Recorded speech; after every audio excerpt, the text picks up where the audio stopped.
Hello everybody, my name is Chai and welcome back to another model railway review. Now today I'm going to be taking a look at something that is rather quite special.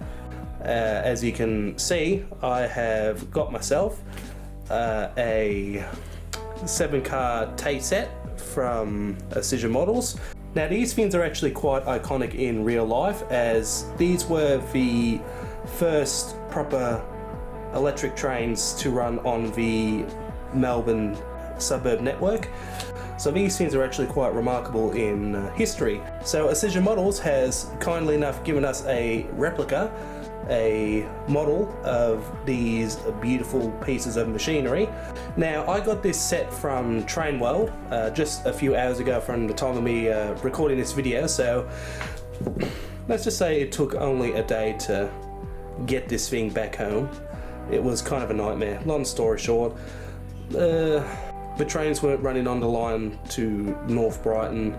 The Sandringham line was completely closed, so I had to end up taking like 2 or 3 buses all up. Not a very good experience, but I made it home, and as you can see, she still is in one piece. So there's that. So we'll first start out at the front. So of course you got the Auscision models, you got what the front of the box looks like, so that's obviously everything you get. So you get 7 cars, there's a website down there, so blah blah blah blah. You get on the side, here is what the full side of the box looks like. On the bottom, just kind of your generic stuff, the address and all that. The other side pretty much the same, and for the back it's just pretty much your typical stuff you'll see at the back. Yeah, so that's at least what the box looks like. So now let's go ahead and open this box up.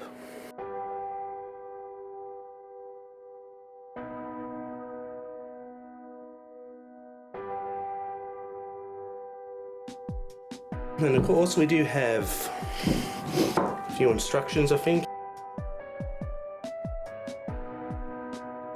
Alright, so take a look at this first. So here you go, here is the instructions to the DCC chip, the Taits. Now I'm not going to DCC this thing anytime soon, so this I don't really have to worry about.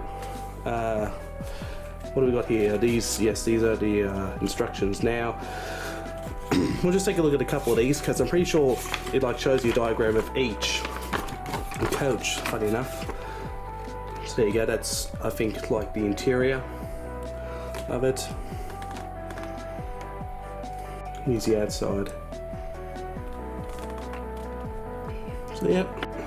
Now this is a decal sheet of all the different destinations that the Taits would have stopped at. They do give you a few spares of the same thing, just in case if you muck up a couple times, which, knowing me, I'll probably muck it up quite a few times, but there's that. So the next thing we've got to do is, to get to the other accessories, we need to actually unpack this.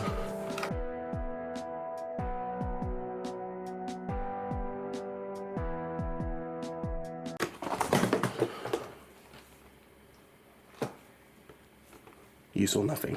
So here are some fake screw couplings if you want to put them on the fronts of the locos, or I should say units, but they aren't functional, so just be warned about that. And then here we have some disc displays. So you got 4 different discs. Now you can't really see them that well because they covered them up, but they're meant to be all up like 8 different aspects, because you can turn the disc a couple different ways. So instead of 4, you've actually got 8 aspects. So I might put a couple of them on my Tait set. So let's go ahead and start with this unit. I'm pretty sure this is the powered unit. Thankfully this isn't the one that fell. But yeah, here she is. Doesn't this look beautiful? I'm gonna be careful. So you got the driver here, the light. I'm pretty sure down here is where the little brackets are meant to go, so the little discs. We've got the side. Oh, very nice. The back is definitely, yeah, probably the most plainest part, but still not too bad. Yeah, that might be a bit better. We got the top. Down here is kind of interesting because this is where you can control the individual lights up here. So yes, these lights do light up here. The way it used to work back in the good old days is when they were running at night, they would actually show different light displays, you know, where they were going to go, and during the day they would have the discs. So it was a bit different back then. Now, a pretty cool feature that Auscision have put into these models is the fact that the buffers here are actually sprung, if you can see that. So that is on all the M cars and the separate passenger cars, as you can see. So that's really pretty nice. As for underneath, as you can see, there's quite a lot of underframe detail. Got all the all bits and bobs, as I'm just going to call it. Then yeah, like I said before, that's where you can control the lights. It's pretty small though. If you want to know what number this is here's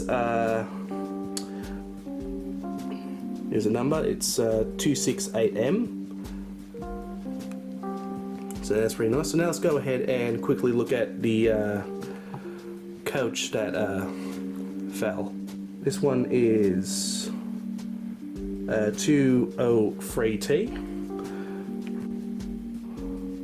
Now, as you can see, we also do have sprung buffers on just the random coaches, which definitely a very nice touch. But as you can see, we had the same.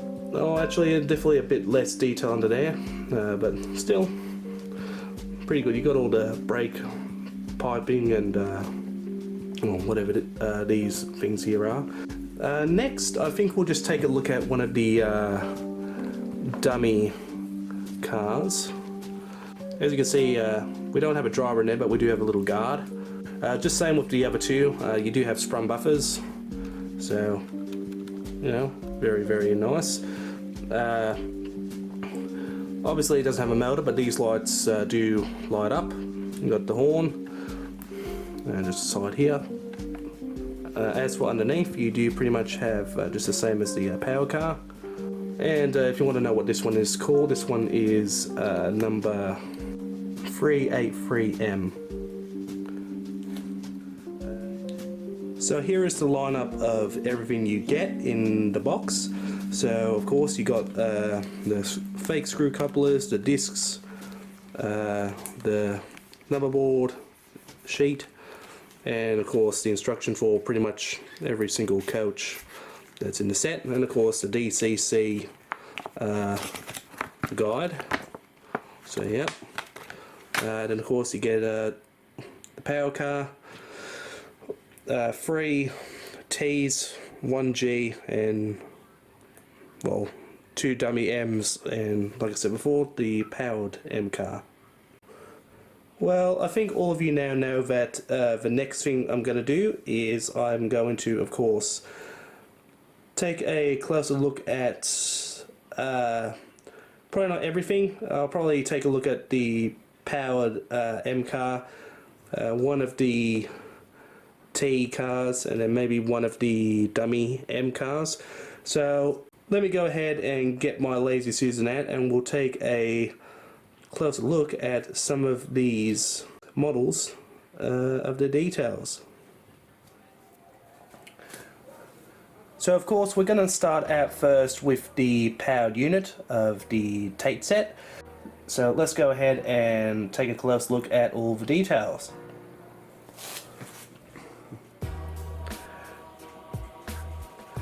So firstly, of course, we'll take a look at the front of the model. So to start off, we do have a driver, just there if you can see him. We also have where the running number of the destination boards are. So that's where you'll put the little decal stickers to put your destinations on there. We have the little horn.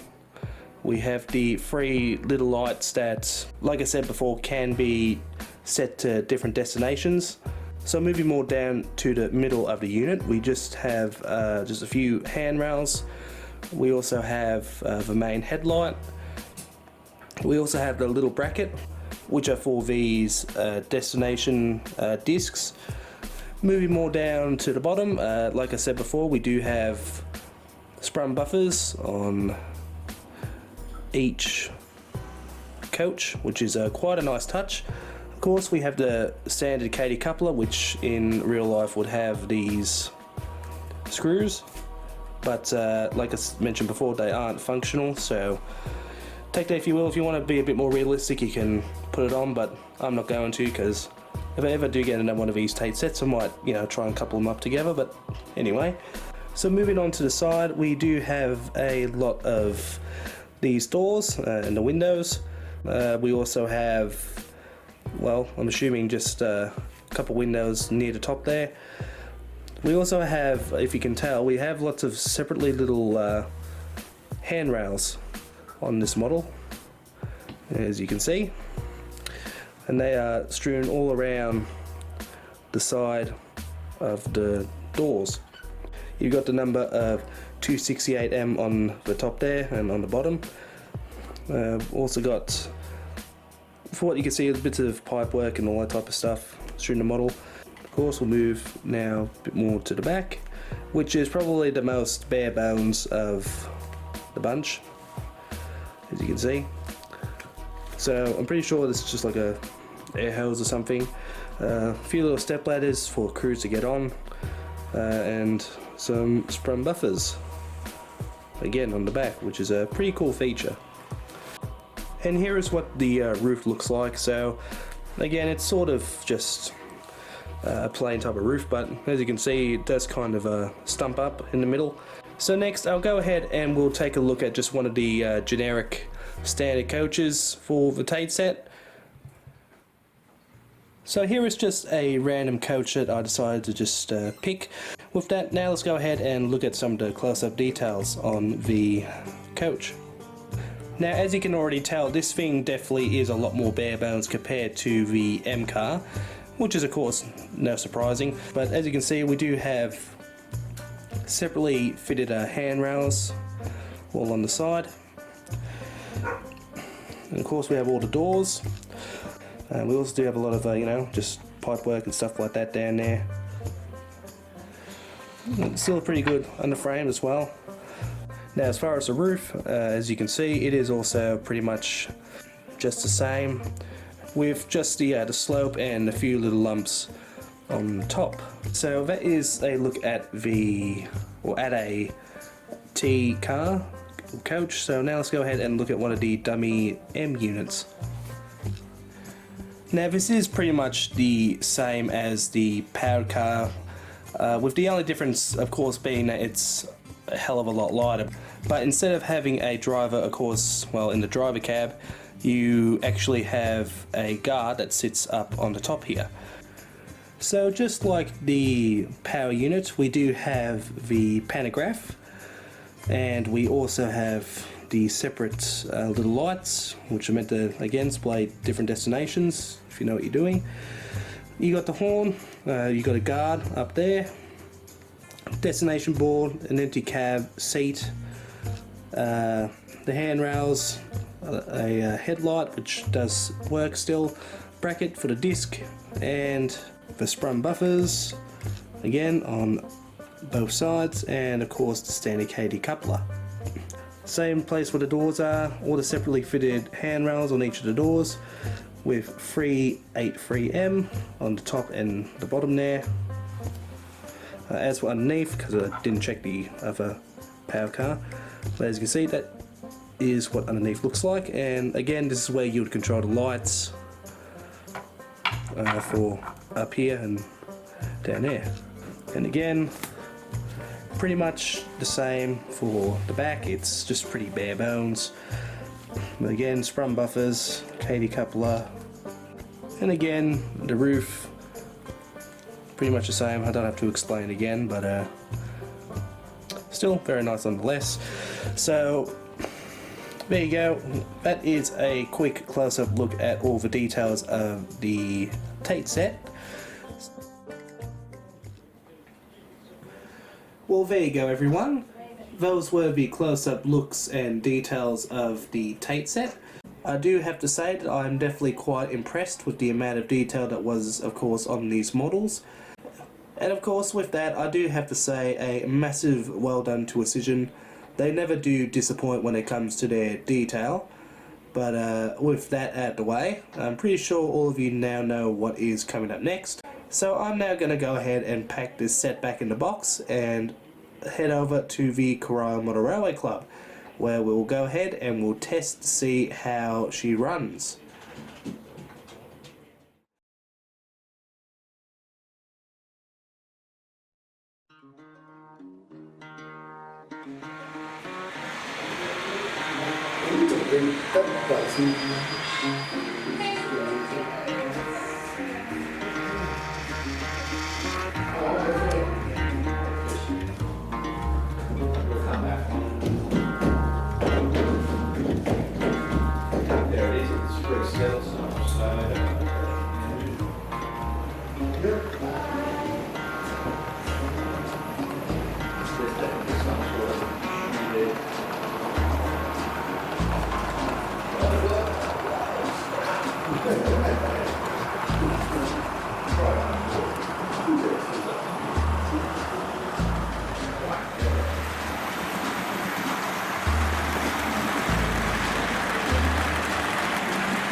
Hier,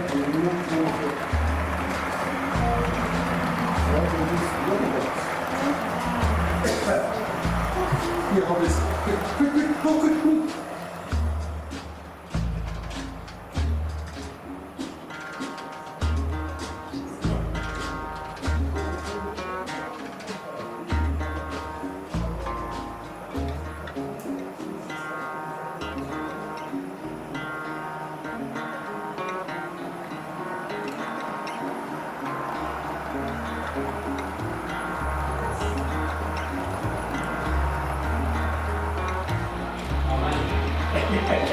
I'm trying to troubleshoot.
There is still some problem with that crossover there.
Well, there you go, everyone. There's my review of the 7-car Tait Set by Auscision Models. And one thing I can definitely say is I'm really happy with this model. So much, in fact, that I would have to say that this is possibly my favourite model train in my collection now. Now, like I said before, I did get this from Train World, and for what I remember, they do have a 4-car and a 7-car set there, but I'm not sure exactly how many they do have in stock.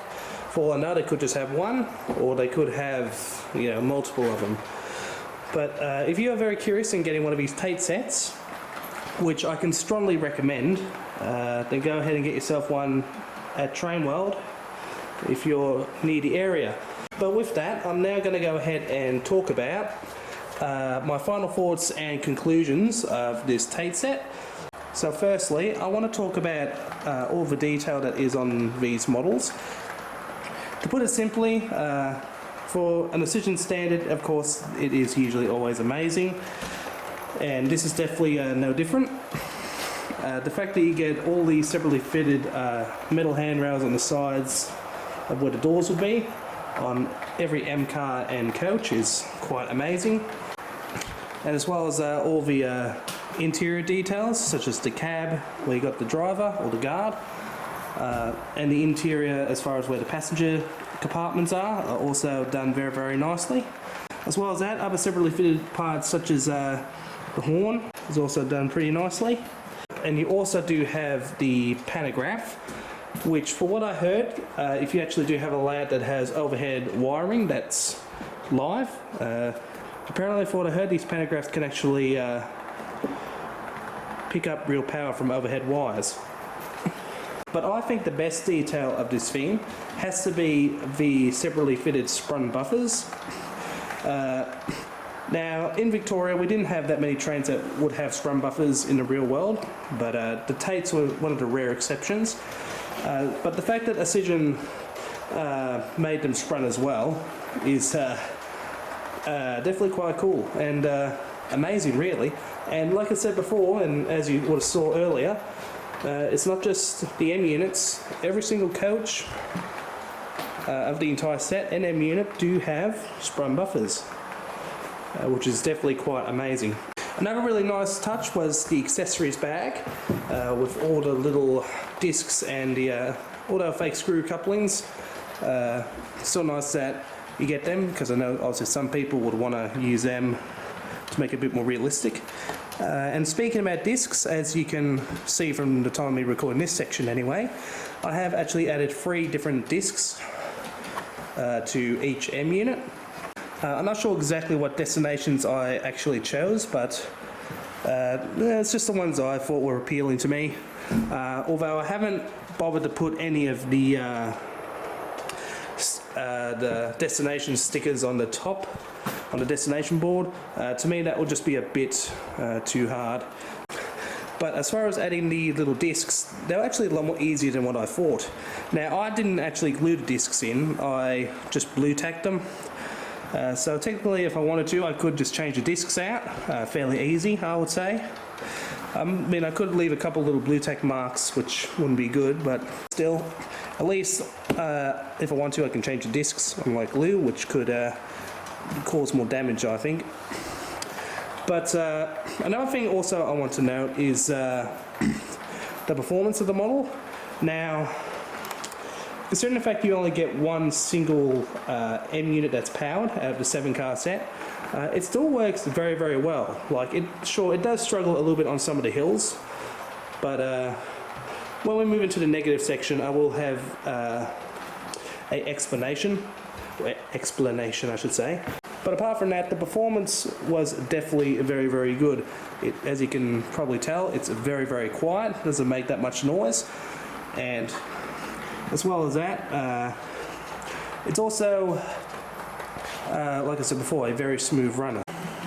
And lastly, I want to talk about is the lights. Now, you do actually get quite a lot of lights on this thing, especially if you get the 7-car set, because all of the M units, both dummies and powered, come with marker lights and the front headlight, a destination board light, and the 3 little destination lights on the top as well.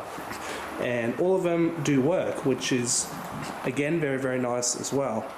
So that is all the positives I have to say about with this model. Now I'll quickly go ahead and talk about the stuff I sort of disliked about the model, but also to also talk about what Auscision could maybe improve in the future if they do decide to ever make another rerun of these. Now, a couple of these complaints are actually what other people have either told me or have just already said on their reviews of the Tait set. So just know most of the negatives will actually be what other people also agree with. So just know that. The first thing I want to talk about are none other than the pantographs. Now, the one thing I can definitely say is that the designs of these pantographs are not that good, to put it nicely.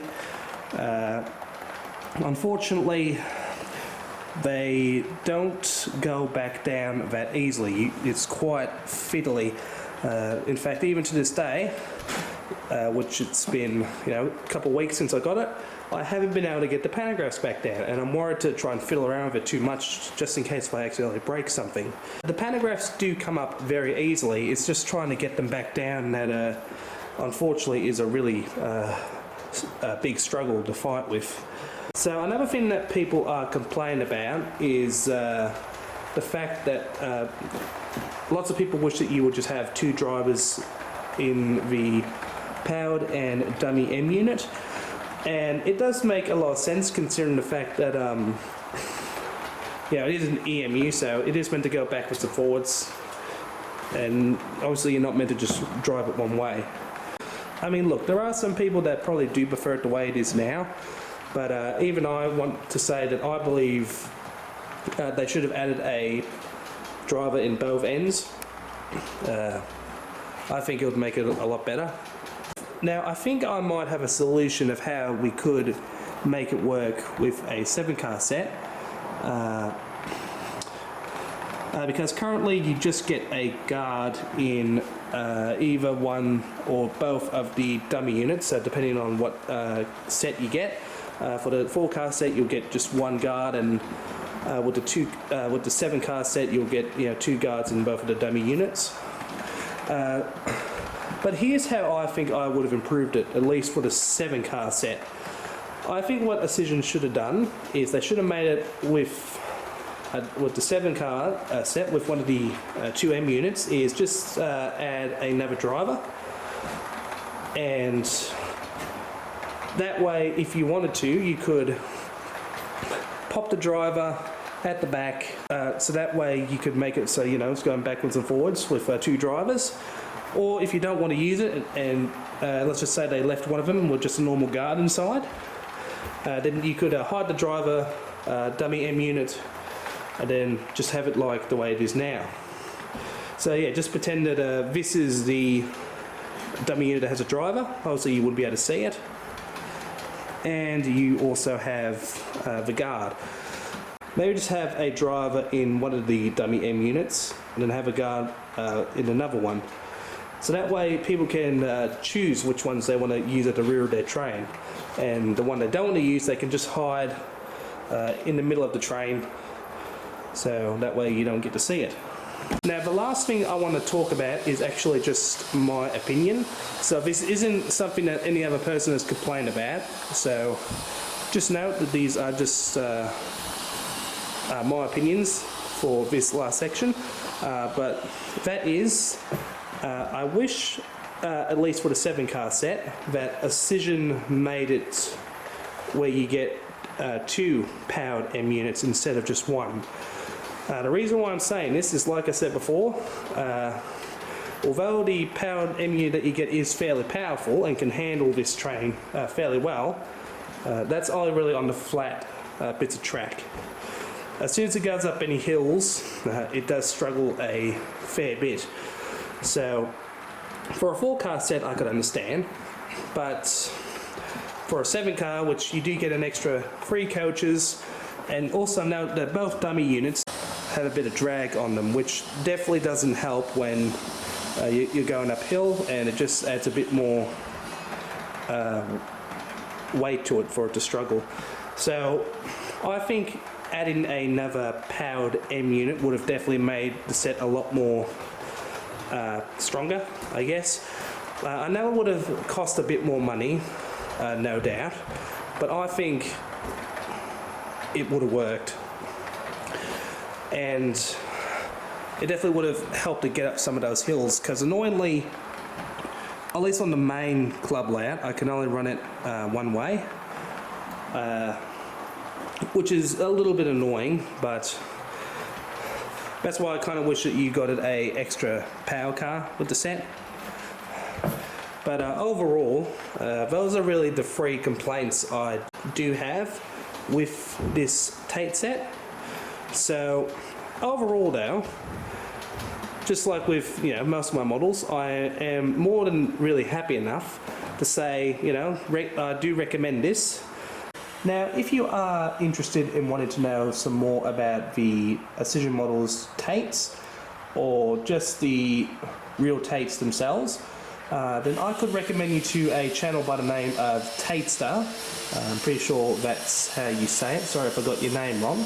But he has also done a video on the Auscision models Tait Set, and let's just say that his video is definitely a lot more interesting than mine, to put it simply, because he does talk about a lot more information about, of course, the model of this tape, but also the real one as well. So I'll leave a video in the description and also on the end boxes of this video if you guys are interested in wanting to see his review video, because he does get into more detail about this set than what I ever could. But with that, I think that is everything I do have to say. Oh, actually no, one last thing. Thank you for over 800 subscribers already. It's only been 2 or 3 weeks since I last announced the fact I got 700. So to have over 800 in less than 2-3 weeks is just mind-blowing to me. So I do just want to say a humongous thank you to all of you for who have subscribed to this channel, especially for how quick it's been. Like I mentioned in my C-Class review, if it wasn't for you guys, I wouldn't probably even be bothered to do this stuff anymore. So you guys are the ones that make it happen. I might do the videos and the editing, but you're the reason technically why I do it in the first place. But with that, that is the end of the review of the Auscision Tait Set. Hopefully you guys did enjoy this video. Like I said, check out Taitster's video if you want some more information, and overall just a better time. And also don't forget, if you do want to get one of these, you can get them from Train World, from the time I'm recording this video anyway. But just note they are starting to run low, so get them when you still can if you really do want one. But with that, thanks for watching, and I will see you in my next, well, I guess, Railroad Australia video. So take care guys, and I will see you next time.